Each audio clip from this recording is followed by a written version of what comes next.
Hello, everybody. Thank you for coming. I'm here to introduce Anne Macmillan here. Anne is quite accomplished, having recently graduated from the Massachusetts Institute of Technology with her Master's of Science in Art, Culture, and Technology. She has her BFA from NASCAD in Halifax in 2009.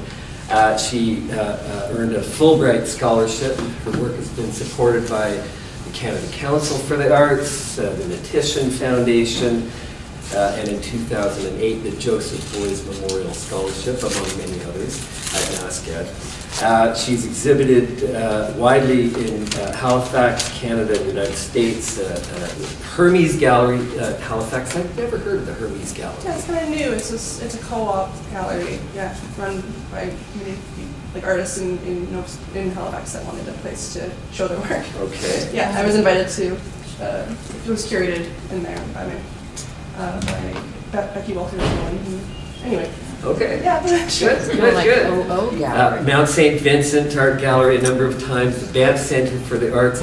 Anne is now doing, are you doing a residency now in Banff? They've invited me as like a faculty to doing talks with the current residents. But yeah, just for a 2-week period. And she's sleeping much better here in Saskatoon, I'm told, than Banff. She's exhibited at the Boston Tech Jam, the MIT Wisner. And here's an interesting gallery that I found that it was an artist-run center in Leeds, England. Set the Controls for the Heart of the Sun gallery. So I thought that was like, I think we should have a gallery like that here. Strutt's Gallery, Art Gallery of Nova Scotia, the list goes on and on. In her statement, she says, I make work to look at structures of knowing. I'm curious about the experience of intense observation, the effects upon both the subject and object under investigation. I use structured methods and constraints in my work as an attempt to access what is missed by direct approaches. I'll give you Thanks so much.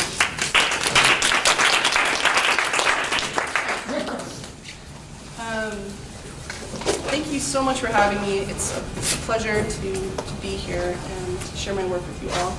I'm going to talk about work I've done in the past 5 years, sort of showing you a thread that I see in my work, talking a lot about process because I find that interesting, to share with an audience, and I love hearing other artists' processes. So I might show you like how I made some things, but also what led to the final form conceptually. And I'm going to take about 50 minutes of your time, if that's okay, and then we'll leave some time for questions. So I'm from Nova Scotia. I grew up in Wolfville, and I've been living in Halifax for a number of years. And that experience growing up in that location informed my work, I believe, from an early age, where I started kind of creating these like dichotomies of inside and outside, looking at nature and culture. When we got our first computer in the family home, that was like a big, significant change for me. Sorry, I have my back to you. And sorry, stay where I am. Anyway, so ever since that point, I've been trying to complicate this idea, like these dichotomies of that are kind of contrasted in my work, and I think, like you mentioned in my statement, I am interested in observation, ways of knowing, and I think about the approaches I take to knowing things. It's almost like the wrong approach to know something in a meaningful way, but it's something I've been investigating, and as a way to maybe try to get beyond what I see as the wrong way of knowing something. So anyway, I'll just jump right into the work and we can go from there. But there is one quote I wanted to give you that's inspired me by William James, the psychologist and philosopher. He said, each of us literally chooses by our ways of attending to things how we, what sort of universe we appear to ourselves to inhabit. So we choose by the ways that we attend to things, what kind of universe we appear to inhabit. And that idea like frightens me and interests me, because it makes me think that like, oh, we're so like limited by our own means of seeing, and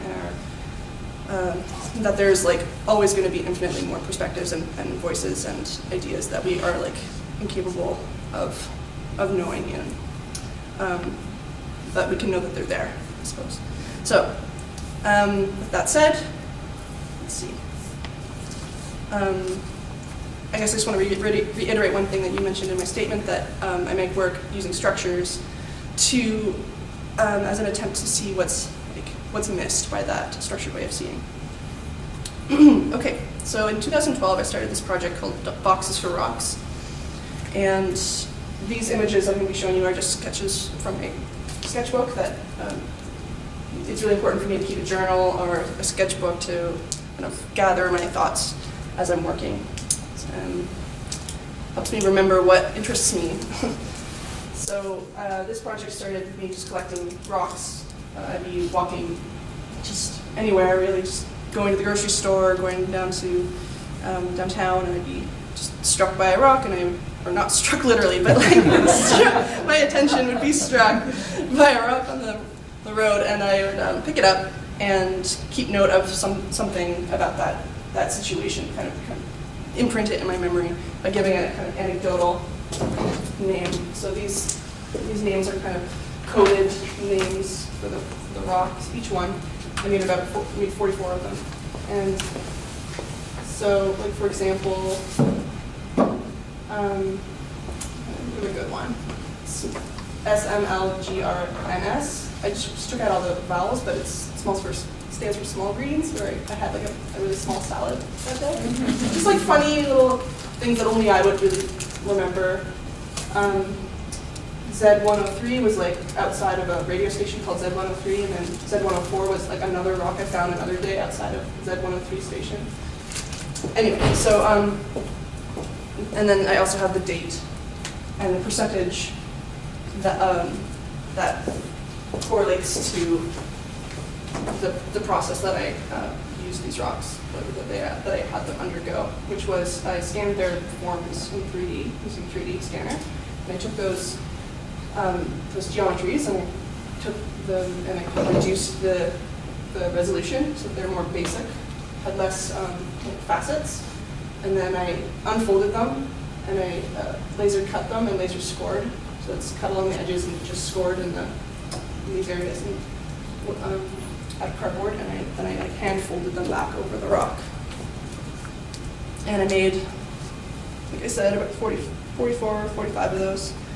And so that percentage that I recorded was the amount of completion that the box covered the rock, because there's gaps. And I wanted to account for those gaps. At the time I was really interested in this idea of like objectivity, I guess, and wanted to try to remove as much of my subjectivity as possible. So that meant like not just filling in those spaces, even though I could have easily. This was not a failure, but the limits of the 3D scan that you did. Yeah, and of the unfolding process of the software. Mm-hmm. So each rock is numbered so that you can kind of associate it back with that information that I showed you a second ago, its name. And so for me, this work kind of speaks to this idea of a loss of measurement.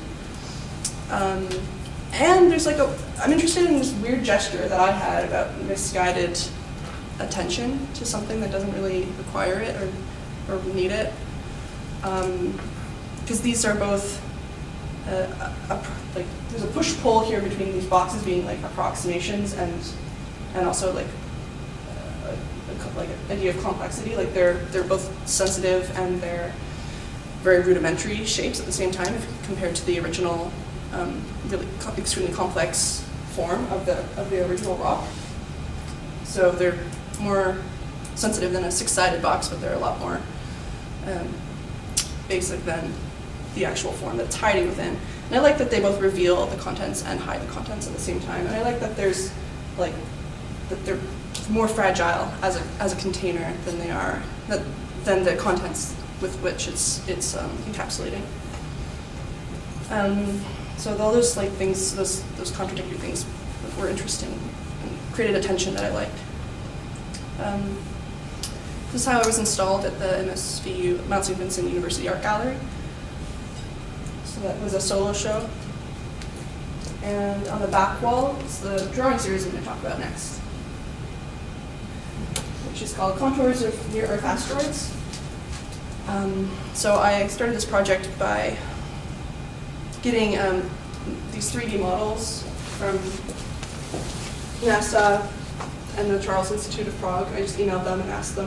I think I saw a Nova Now TV show where this NASA scientist was showing a 3D printed model of an asteroid, and I was like just blown away by how it just looked like a rock, and something about that scale shift was really just fascinating to me. So I emailed that guy I saw on the TV show, Lance Benner, and he was really friendly, and he sent me all these models. They measure using radar. And so near-Earth asteroids are asteroids they come within a certain proximity to the sun, like maybe, I think it's like 1 astronomical unit. I don't know how to like translate that into real-world measurements, but it's considered near to them, to scientists. And I am interested in like proximity and the body and thinking about distance and nearness. So they seemed like a good subject matter to investigate. So anyway, I took them and I put them in 3D software and I spun them, and I projected their shadows, so their silhouettes onto Mylar, and just traced their contours. Really simple process. My cats are helping me with that. And so this is sort of the result. It's this flattened, almost spirographic looking drawing, where I get to like detect and touch in this really mediated technological way every edge of these things that are actually like huge and compared to my body, and very, very far away compared to me and my body. Can you talk a little bit about how you make a drawing like this? Yeah, so I just projected using a little tiny projector the silhouette that I had prepared on the computer, which spins, but I would stop it frame by frame so that it had very subtle changes in its shape. And I would just trace it with a pencil by hand. And then I would advance it next frame and I'd trace it again, advance it next frame and trace it again. It was all done by hand, even though like you could have automated that process with a machine, but it was really important to me to actually do it by hand, to physically feel in a really weird mediated way the edges of this thing that was so far and removed from me. So I was thinking about a digitally collapsed space between it and I. So here are some more drawings of it, but it was actually installed like this. And they're all, I think, 18-inch squares. I like this idea of like that this piece in the show was like about looking out to the sky, and then the other piece, like the rocks, were like looking down to the ground. But both of them were trying to detect the edges and to know something in this like intimate, detailed way that was also, you were not sure if you were actually seeing the real thing in the end. Anyway, what do I want to say? I was thinking about this, like Hannah Arendt has a really great paper called The Conquest of Space and the Stature of Men, and she says this about data. She says that data emerge from a real world more by implication than the world that we live in. So, and I like this idea that we kind of trust our devices, that it's giving us something, but we're not like physically there with it. So it's, anyway, I just like this thinking about this space that we can venture into with our mind and our technology, that to know things in a very different way than that, in a way that's not physical with our bodies, I guess, and senses in a phenomenological way. Okay, I'm just going to continue on. So I have a few things I want to show you. This is a project called Little Lakes, and it was Can everybody hear me also? Okay. It was from a residency that I did in Halifax, Nova Scotia, called Fieldwork. And the only parameter for the residency was that it take place within the Halifax regional municipality. So I started by looking at a map of, like a road map, a book, sorry, road map book. And I went right to the back to look at the names, the place names, and I saw that there was like many repeating names of lakes, and there was 20 lakes called Little Lake, and I thought that was funny, and I immediately, because I had this interest in things that are similar yet different and repeating, wanted to, I was just drawn to them by their genericness, I guess, by their name, and I wanted to, either I had this desire to get to know them individually, or to find out what was more the same about them. Yeah, to either distinguish them or to find their commonalities. So I went to each one, and I decided the best way to get to know a lake is to swim it, and so I circled the edges of each of these lakes wearing a GPS transmitter. It was actually this funny specialized GPS that is for swimmers. It clips onto your goggles, and it measures all sorts of stats about your swim and like how well you're doing. And I'm not like particularly like good swimmer, but I'm fine. And so I was really just interested in the data of the path. And I don't want to like over romanticize this experience. It was not fun. It's horrible. I mean, it got a lot of attention. People were like, "Oh yeah," thinking it was like this fun summer project, like going to all these lakes. But it was like the edge of a lake is the gross part. Yeah, it's the shallow, mucky, leachy, warm, bubbly, sticky. I mean, like stick is in sticks, and rocks. Like I got bruises and scrapes, and anyway, it was. I didn't realize how much about endurance this was until halfway through, and there was even a part where my partner. I'd always have someone to come with me for safety, but my partner, I couldn't get into the water because I saw all these leeches. They were like this, and he jumped in to get to like dissuade them or to attract them away. Sorry. So anyway, and then I was able to finish all of them. Okay, but anyway, I was interested in this like liminal space. This space, like, there's something about circling the edge of something that is amorphous and changing and shifting and water that interested me. And I like this idea of being in the water, being like immersed in it, while trying to at the same time like circumnavigate it and know it in this like circling procedure. And what's the vehicle? Oh, I'm holding like a floaty with a camera on it. And I took video because I wanted it to be like a reference for future writing. I didn't intend to use actual video footage. And I wanted to have something in case I got tired that I would have it just as a safety thing. Some swims took 2 hours, some took 30 minutes.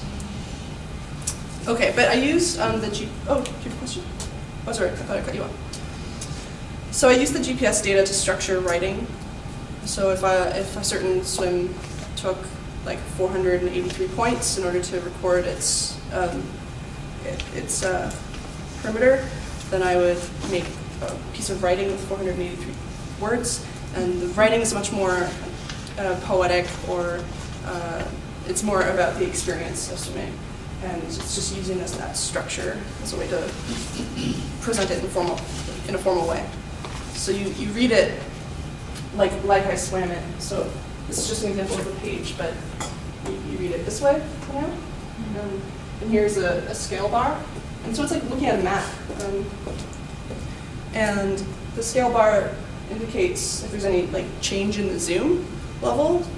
So that would change the spacing of the words.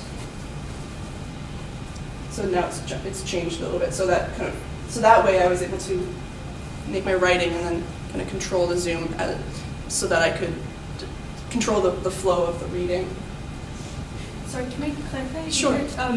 Did you say that when you were choosing the words, was it sort of you were choosing the spaces between the locations that you were. No, it's the. getting to, or sorry? Oh no, it's okay. I'll show you. Go back to this slide. So yeah, I may have just glossed over this too fast, but like, so these are not lines per se. They're actually a series of dots. Oh. They're GPS points, and this software is just like filling in the lines just to show you a line version of it. But it's the way that it works is the GPS like pings to the satellites every couple seconds, and every time it does that, it creates a point where you are.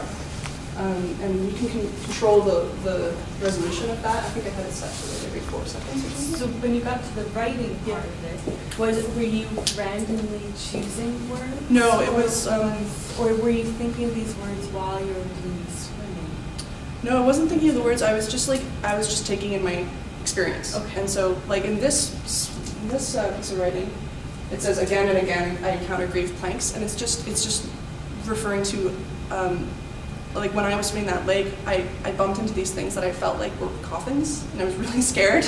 And and then the rest of the writing says that lift me up out of the emitted half world. They kind of pushed me up out of the water, and that I am blind to, that I am thankful for not seeing because it allows me to believe my imagination may be worse. So just this, it's just kind of taking account for this idea that I'm so glad that I can't see what's underneath me right now. It might be bad. So it's Thank you. no Yeah, problem. that answers the question. I was curious about the creative process there, the selection of the words. Yeah, I was really trying to combine a more poetic way of working with a more structured way of working. So interpreting how I actually felt during that weird experience. So this is an example of it zooming out, so you get to see the whole lake. Okay, so now I kind of shifted gears when I went to grad school, and I worked more with video, but I still kept my interest in using structures as a way to get to know something in a particular way. So in these drawings, you see me working out like a kind of choreography, moving through the trees in a forest. So I'm going to show you an excerpt, but I just want to say that I was interested in like the fixed sort of view of the camera, like that it kind of only sees like whatever you're pointing it at. And yeah, I'll show you a quick excerpt now. This is the tail end of a 7-minute piece.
somebody to help me make sound, my partner, but I do all the recording, and I know what I want.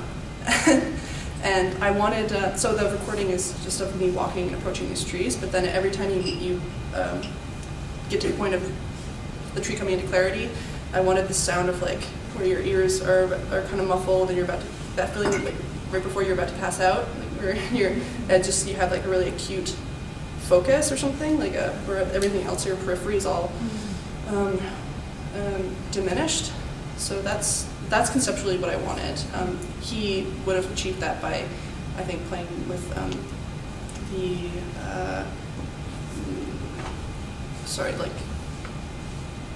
just creating more bassy tones. I forget the technique right now, sorry. And you'll see a few video pieces where I've collaborated with Lucas. His name is Lucas Steinman. And so, but what's happening visually? Oh, yes. I just wanted to ask one more question. Sure. So was he exaggerating sounds that were already there, Yes. or bringing, okay. Yeah, he's bringing like the bass tones, like emphasizing those bass tones. Probably muffling all the high tones, so like bringing those down. So you just, I think that's probably what happens when to our ears, like physically, when we, well, that's how I feel. Like I feel like all the high pitched sounds are removed, and when you're about to like pass out or faint, you just have like the low bass tones.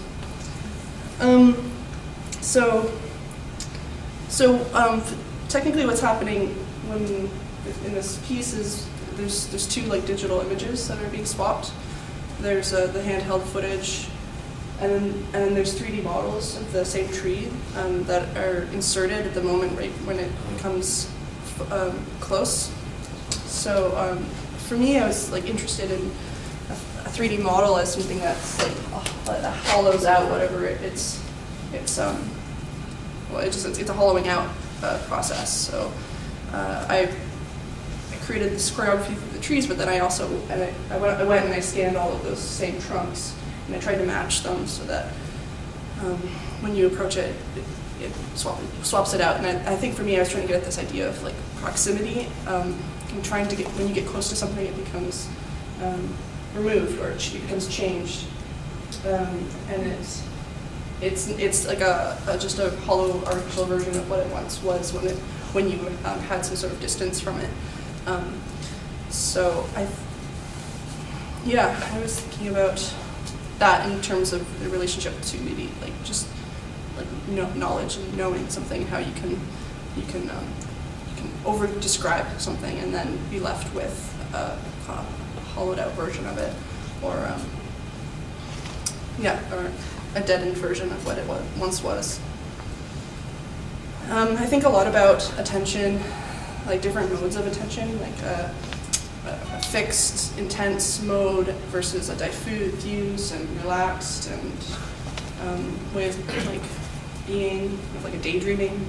And I think that I like thinking about how they're not mutually exclusive, how they're just like different ends on a spectrum, and how one can lead into another. Like if you are doing really like monotonous, repetitive, fixed, intense work, it will lead into a dreamlike reverie, and how like being in a state of like relaxed, like a relaxed mode can call up really precise ideas. I think that's really interesting, and try to incorporate that in my art practice.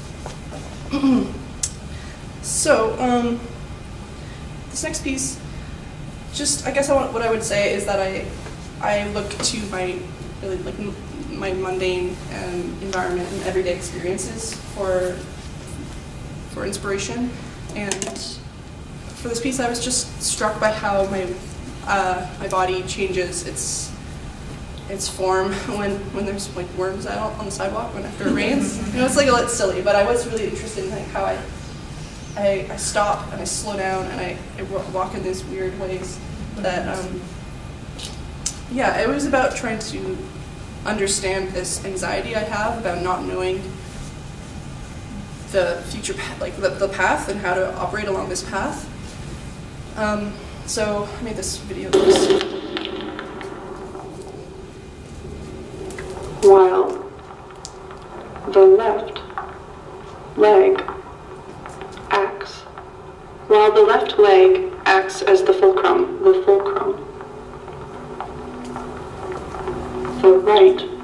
The right foot is raised from the ground with a coiling motion.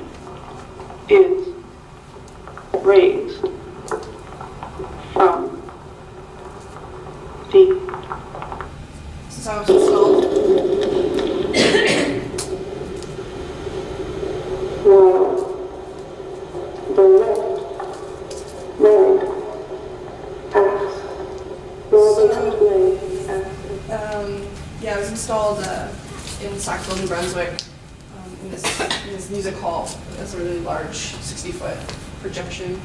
So it became kind of this immersive experience of looking at something really close to the ground. It kind of made you dizzy a little, and your sense of balance was off a bit. But what's happening with the audio is that it's reciting the one revolution of a human step, as first described by Gilles de la Tourette. So it was like the first time walking had been scientifically described, and that actually, like, I was reading about how, like, scientific description of like gestures was really changing the landscape in France at the time, the 19th century, and like how people's gestures were losing their meaning because they were being described by scientific methods. And so I was thinking about how description and analytical study can stop something or slow it down to the point of not moving anymore. And so that's what's sort of happening with the footsteps in that video. And the eye is allowed to scan ahead kind of manically, like the eye of the camera is just like going to all these worms, but the sound of the footsteps is really slow, and it takes the entire course of the video to hear one step take place. So I'm going to keep moving on. So this next piece is called Surface Scratches. I'm just going to show an excerpt. Oh, first I'm going to turn up the audio.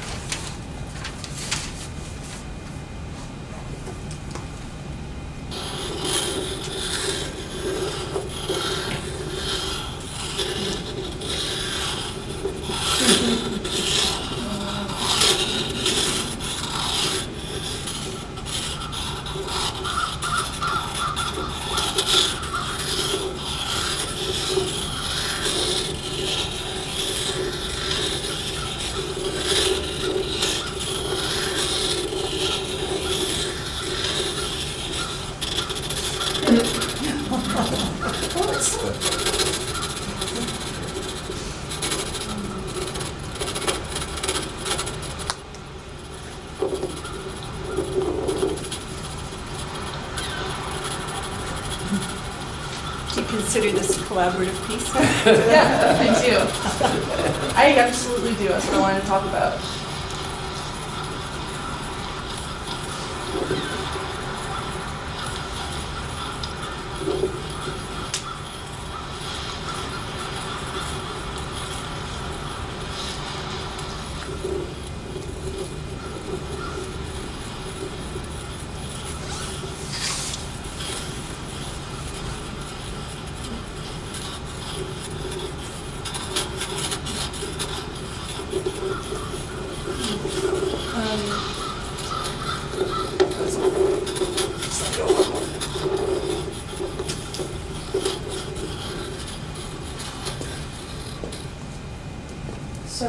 Yeah, for that piece, I do consider it collaborative.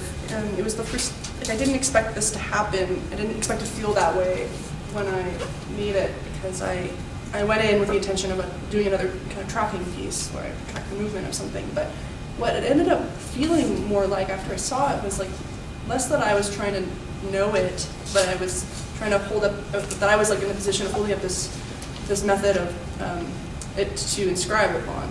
This sort of membrane for it to communicate with.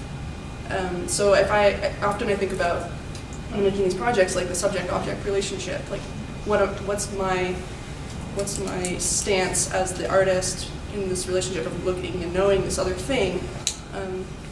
And it felt more balanced because in this example, because I think there was this, like its language that it was talking was incomprehensible to me, but yet it was still allowed to like exist and just as equally or something. And I don't know, it was like this it was like we were both kind of like meeting halfway and not really seeing each other. And yet I couldn't help but feel when I was watching the inscription that yet there was something so familiar that connected me to it when I was looking at it as well. Yeah. Huh. Just that scribble, those first markings, those. Right. And the sound comes from me actually just drawing, trying to match its movement to, like I would watch the video and try to draw to that movement. The other thing I wanted to say was, I forget.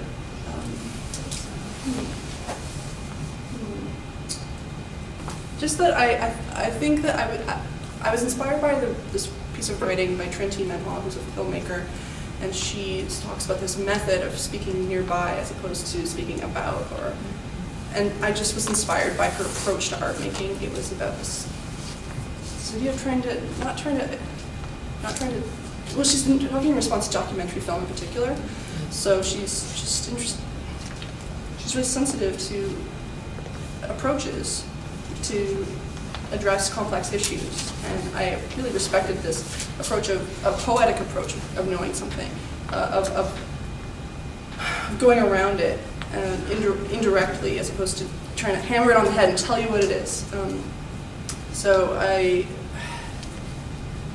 Anyway, so I was inspired by that, and I was thinking maybe that's partially why I let these traces sort of disappear, because I could have had them completely fill in and remain the entire time. But there's something about letting go of a movement that lets it remain kind of alive. Anyway, those are the thoughts I had when I was working. But then I made this piece, which is called Open Seating.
So I don't feel bad about talking over it. But that gives you just a snippet. It continues for about 7 minutes like that.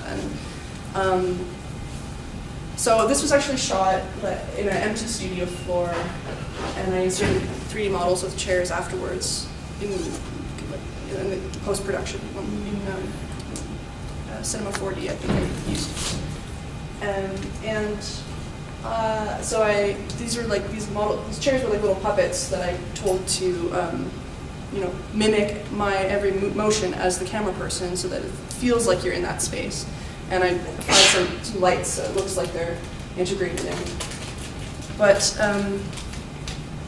it's funny. Like, I wanted to create a situation where the object I was looking at was refusing me in some way as the subject, as the observer. But it didn't occur to me that I had complete, utter control over this entire situation, that it was a totally fabricated relationship. So it kind of backfired, but I think it's still interesting to me. Yeah. So. It's not a question, but it's more of a comment. It's really interesting, the last piece that you did previous to that. If anything, it was mimicking, or you could even say dancing with the tree. It's moving with and becoming part of the tree. And it's interesting, I don't know if you did this sequentially, if this was the next video, but this is almost the opposite. I know. So, like you said, the chairs are actually this time refusing to do what it is that you want to do. So it's like the cameraman is wearing a great big magnet of some sort, repelling the objects themselves. Absolutely, yeah. And it's funny, I wanted to make something inspired by that last piece, but I ended up going the opposite direction of that. But it, that can be interesting too. It's really hard to engineer a poetic experience. And I think I realized that it's just I had the wrong approach, but I learned so much from this other way of working too. Okay, so this piece was looking at the process of 3D scanning again, but I had been thinking a lot about what am I directing my gaze upon, and it had been objects in nature and man-made objects, and I wanted to create these little objects from scratch to be for the sole purpose of being looked at. So I made these little things I called lures. These lures are meant to be looked at or attract attention, and they were kind of like fishing lures. They were made of paper and string, cardboard and glue, and wire. And I scanned them in 3D, and then I was just struck by how burnt out and hollow they looked and how isolated from their original context they looked. And then I used a kind of cloud gazing method to reinterpret them. And my question was can further description bring something back from this state of being hollowed out? Can it be infused with multiple contradictory stories and histories as a way to bring them back, give them life? So I'll just show a short excerpt. Oh, I forgot.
But that was continue at that pace for, I think everything I make 7 minutes. But anyway, I understand that it can be a frustrating experience to try to read and see everything that's happening at one point and at the same time. But I find just letting it wash over you and trying not to hold on to the text is okay.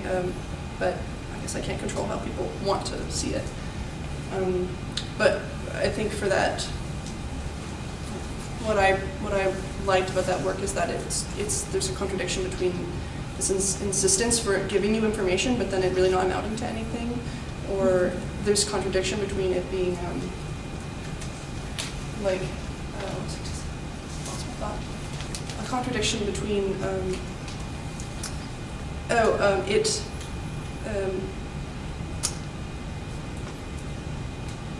like, I guess a sense of certainty. Like it's so fraught. Like it's really it's contradicting itself constantly, or it's giving new information constantly that it's not one thing. Yet it's like there's to me this feeling like it's trying to tell you exactly what it is. This is I'm just going to quickly skip through this because I'm running out of time. But it's a collaborative piece where I worked with a performer and I did the animations for a video installation performance where there was four translucent screens, 9-foot screens that they're all synced together, all the projectors, so that the animations all flowed around her. And it was my attempt to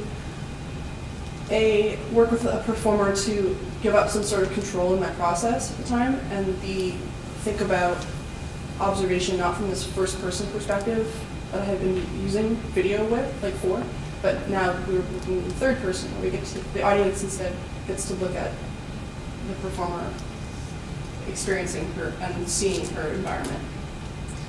And she's stuck in the floor, and she's on this lazy Susan, so she spins. She's able to spin really fast later in the performance, which was about 15 minutes. And the things she's looking at are like these household objects that you might find in a garage or maybe the dump or something. But they accumulate. And she also recites text that she worked out. And I thought of these objects as shadows. This is what my end of the animation process looks like, how I worked with spanning it over 4 screens. And everywhere she looked at this initial movement, what became like a blind spot. You would call this collaboration as well, though? Yeah, I was trying to. Yeah, because Joan asked about collaboration with the trees, but this is a collaboration with somebody who's actually really there equally with agency to say to you, let's move in such and such a direction, or what about? I think I was striving, like seeking some sort of way of changing up the way I've been working and thinking. So this is just some behind the scenes. This is how I worked in 3D software to create those animations. So they were actually just shadows of real objects I was placing in an environment. And I like thinking that those objects were like in that space with her, but you only get to see their shadows, and it makes me think of something like Plato's Cave, or like just another dimension that she can only see in this shadowy way. And at the end of the performance, these shadows get kind of stuck together to become new objects. Question 2, did she script it knowing what would be happening around her? Yeah, okay, roughly. so- We did a lot of back and forth projects, or a lot of conversations about what we would do. And we didn't quite work right at the point where we felt that we had enough time to figure out a responsive situation where her movements would actually affect the images, so it became choreographed for the finals.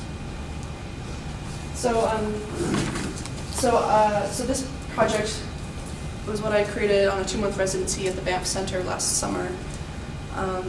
It was an award I received called the Emerging Atlantic Artist in Residence, and it's a great award started by the Nitition Foundation and in partnership with the Banff Center and funded through the Harrison McKean Foundation. So they're looking to promote Atlantic Canadian artists. So I was really fortunate to come to the Banff Center for the first time, and my proposal was originally to do something with the extremes of the mountains, like the kind of extreme perspectives that mountains and caves offer. Maybe the mountains being this God's eye view, and the caves being this insular reflective space. But in researching Sulphur Mountain, I got really interested in the Banff Spring snail, which is, if you don't know, an endangered snail that lives only at the source of the hot springs. and I just got so interested in it and the whole ecosystem of the water moving down the mountain and hitting a thrust fault, so it comes back up and being heated in that process and forming the springs. And the snail that has a reverse coil. It most, like 95% of snails have their aperture on the right-hand side, and it has its aperture on the left. So it's not only endangered, but it's also quite unique. And I thought about all these relationships between these characters, like between the water and the snail, and the malcologist who studies it. He's a scientist. His name is Dwayne Levitsky, and I got to follow him around and watch him work. And he's the only one who knows, like he's the only real researcher of the snail. He returns to the springs every 4 weeks for the past 21 years to count each snail. Like they're this big, they're 5 millimeters, and I was just so excited about his sensitivity, I guess. And then I was interested in the tourists, which is a huge part of the national park. And Dwayne, in his research, I was reading a lot of his research that he publishes online, and he calls them limb dippers because people are not allowed to touch the natural springs where the snail lives. It will disrupt their habitat. And I just think that it's so ironic because that's how all this attention got brought to Banff. Like the springs are a huge part of the national park's creation. And I think a lot about the tense history of humans in that environment and how they were used the springs were used as a sacred space for indigenous peoples. Much longer, before the CP Railway workers discovered them for themselves and they wanted to claim ownership of the land, and so that's why Canada sort of settled the dispute by creating the first national park in Canada. And so there's something really tense about this space that has to do with conservation and being human in the environment there. So anyway, I created this narrative, which was really different for me. So, because it's a narrative, and it has to, kind of draws together these creatures. Do we have time? Maybe we don't have time for it. It's 50s. I'll always show you an excerpt of it, but it's very different looking. I'll show you.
one thing left to show you.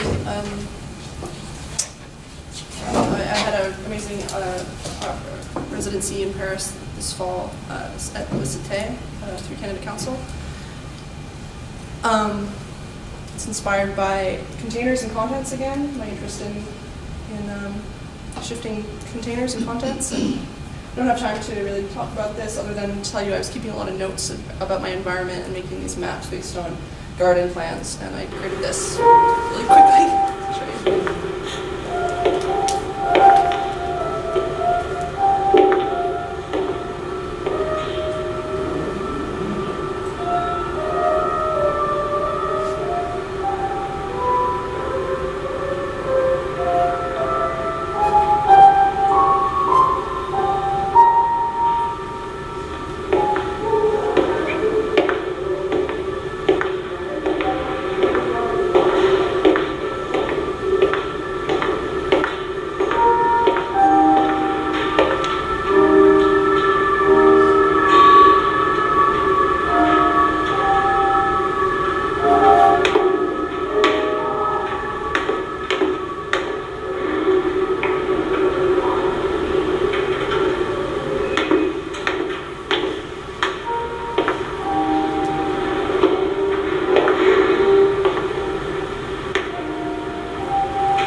of time for questions. But thank you so much for your attention and time.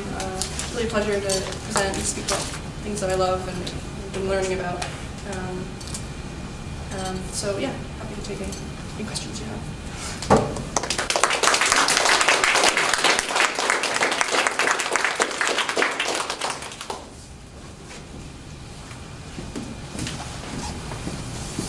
Or we can just look at the rest of that desk. But think about the golden mean and fractals, I know in some strange way you're building on that, are you? What was the first word you said? The golden mean Oh, and golden. fractals and that idea of kind of measuring things and finding kind of ideal relationships or specific relationships. Yeah, I didn't show it, but I did make a project called Coastline, and it was inspired by B.B. Mandelbrot's essay, How Long is the Coastline of Britain? And he was the one who was sort of attributed to finding ways of measuring organic shapes in nature. So like he came up with the idea of like what a fractal was, and so what I take from that kind of math is like this interest in like the further you look, the more there is to see, and how like knowing something is kind of infinite, and how that like what that feels like on a body, like that's it's a really impressive notion to never get anywhere or not get any traction with knowing something, or vice versa. Like when I was thinking about that coastline piece, I was thinking about like which was a drawing. I was thinking about looking at something until you stop walking along the coastline. You're just like paying so much attention that it just physically stops you from moving, and I don't think that's a healthy thing. And so I guess that's what I have to say in response to that idea. Yeah, I think a lot about what I know and what I don't know, and I get kind of caught up in these ideas, but I'm trying to be just excited about other ways of knowing that has nothing to do with information. Like it's a knowledge of the body, it's an intuition, or a gut feeling. Like those are really interesting and kind of undervalued, or they have less virtues or traditionally than other scientific ways of knowing things. So trying to investigate that way, seeing the world and appreciating it. We seem to you go, okay, we seem to be living in an age of over-specialization where art is kind of separated from science and math, and you tend to be embracing all those things and kind of bringing them together. And what if you could talk about that a little in your work? It's like I can't help it. I have fascination with trying to track things, and like I think I have a predisposed way of, I don't know, maybe because I have like, my father was an engineer, my mother was like a homemaker, like, I have no idea, like if I just have two sides of the brain that are equally engaged, but I'm trying to find a way of knowing the world, and I don't believe there's one way, so I'm trying to investigate both and maybe learn more about them by setting them beside each other. I'm not sure. I don't think that yeah, I don't know why. Yeah. Sorry, I just want to say, like, I sometimes worry that I'm oversimplifying things by like, how I'm talking about them by these like two camps, and I don't think it's really like that, but that's how I've been like trying to break through it, starting here. I was going to say, just following up on those comments, like you talked, and I thought it was a wonderful, like just a wonderful summation of your work as a poetic approach to knowing. But also, there's a very obvious poetry in the way, it's also a poetic, a way of saying what we know. And to me, it seems like you're really struggling with that idea that we're all kind of like that twig scratching out messages that no one can read. Like, this is the great struggle of language, is that whatever we actually think, we never actually manage to communicate fully. Yeah. So even if we have incomplete knowledge, but we also have incomplete ways of telling people what we do know. Absolutely, yeah. But yet we have no other option but to try to work with what we have, like the language that we have, or I guess to push boundaries too. But yeah, it's like not that we can. It's not like we're going to just give up on trying to communicate with each other. Yeah, that reminds me of something Sarah Silverman said when she was talking about. I think she was actually talking about depression, but she was like, talking about how she just couldn't get over the fact that no one could access her behind her, that she was somehow behind her eyes. And I just thought that was so interesting, a way to put it, like that no one could get behind her eyes. You could be there with her. It's funny, but it makes sense. And I love the way you pay attention to different modes of attention. And you talked about the dreaming state, in between waking and being fully present. And I was thinking of the way Elaine Sue approaches writing. She wakes up and, she emerges from sleep and starts writing straight away before she's fully awake. It's kind of a dream space. And then you talked about Trinity Minhar, her methodology of to undo the ethnographic gaze that is in so much of technology, of standing alongside rather than. Yeah. It seems to me you are, your modes of attention that you pay attention to are all about undoing the gaze of mastery that's in so much of science and technology and ethnography.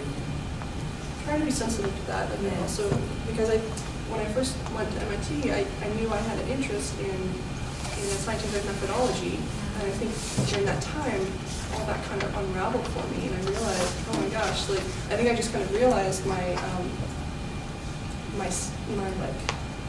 how I'd been aligning myself with a certain way of seeing the world that was pretty destructive, and I just kind of becoming aware of my own perspective.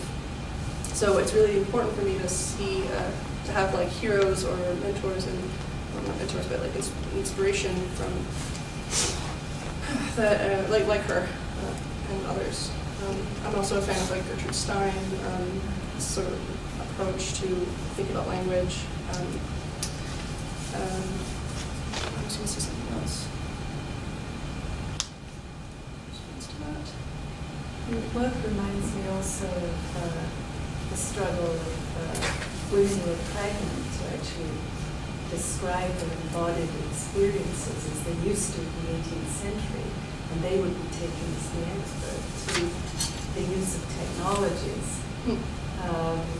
that then give the medical profession the mastery. Oh, that's so it's embodied experiential knowledges as opposed to a more medicalized gaze that's like an ethnography of collecting. Would you also look at how you collect and categorize the knowledge? Yeah. I have a love-hate relationship with that approach.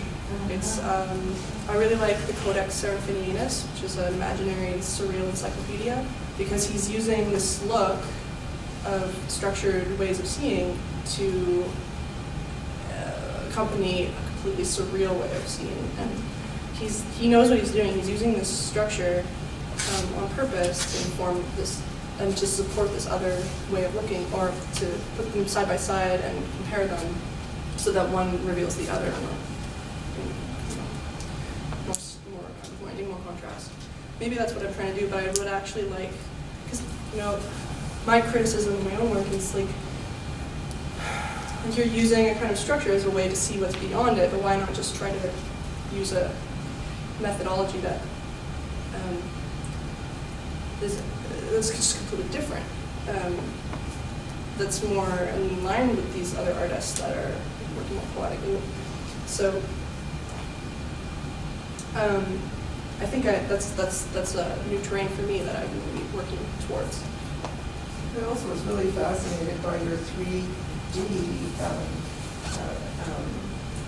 models that you created from paper and wire and different things, and then from a scientific sort of mind, sort of then after analyzing what, conjecturing some of them are accurate and some are not, it sort of seems like a critique that you might be making also on how we analyze and look at information. Yeah, I think so. I think I was using even just the choice of font was referencing kind of local knowledge and information, and it was like a bit tongue-in-cheek in that way. And in that way, also thinking about this encyclopedia that's a surreal imaginary encyclopedia, and trying to put like imagination on the same playing field as whatever, that's something that has been classified as known, just more in a universal sense or something. Trying to put the idiosyncratic next to the universal, I guess. Yeah.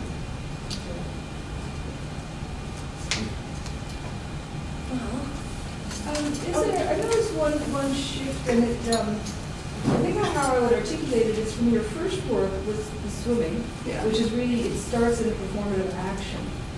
And with some of the other works, although you're there within the development of the project in the field, you're not there as an active performer within it. So you're invisible. Yeah, performing with the camera, but Yeah. still behind the camera. I did kind of think of some of those video pieces like as performances, but I feel like you're right. Like it's the body's not seen, and I kind of sometimes I wonder if there could be another video beside the like a 2-screen kind of thing that shows you 2 different perspectives, like one where there's a person walking and you can see them, and then one where you're seeing what they're seeing through the camera. I don't know. Did I cut you off? No, it was just a comment on that, you know, and it's whether whether some of the shift was sort of the detachment that might happen as part of the progression of artistic development, where you know we are our own center at one point, but then we're moving away from that, and we're starting to look out rather than to include ourselves within as part of the project, even though we are implicit within it. Right. Yeah, that's a really, I love that comment. I've been trying to put myself back in my work in the next, like in my next project I'm working on right now. I want myself to be back in it, but because I've been feeling so detached with these past videos, like they're so digital, and although the process is really interesting and involves the body to get to that point of the digital screen, it feels lacking somehow to me. Like I want my body to be more involved, or I want material to be more involved, something. So. I loved your tree piece. They're exactly that. The body's present with the soundscape. Oh, that's on true. the snow, and occasionally you could hear breath. Right. Yeah. And so it's not a disembodied eye by any means. It's very situated. Right. But I could still feel you in the last video. With the footsteps.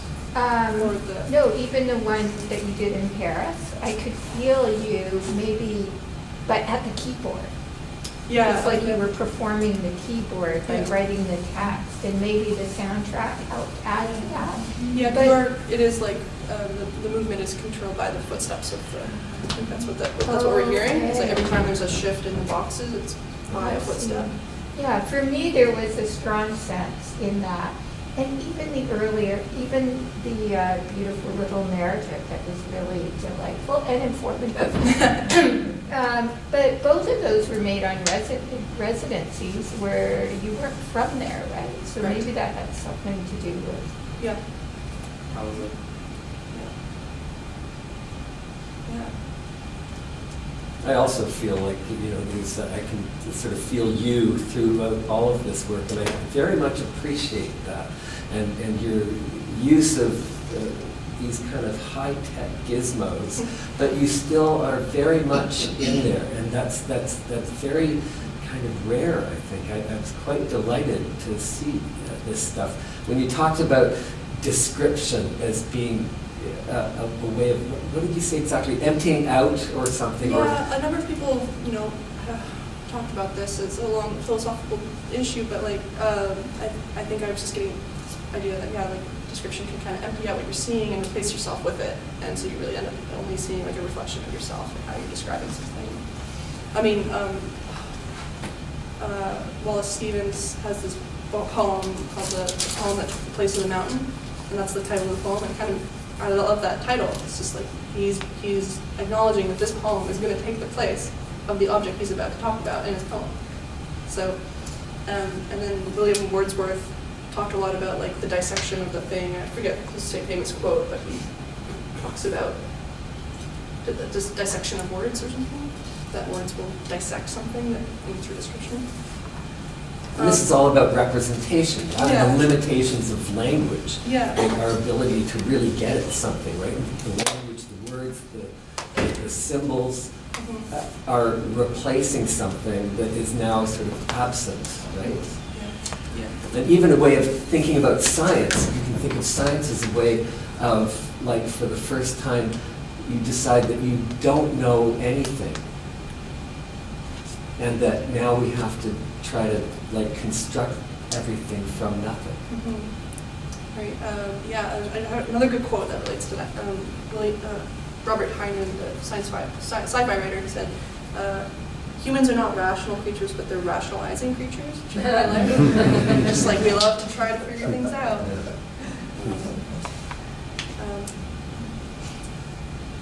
Well, thank you. Thank you. Thank you.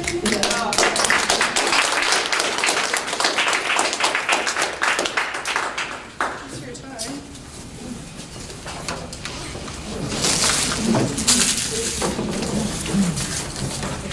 What time do you want to keep on?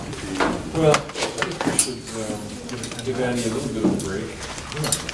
Okay. So,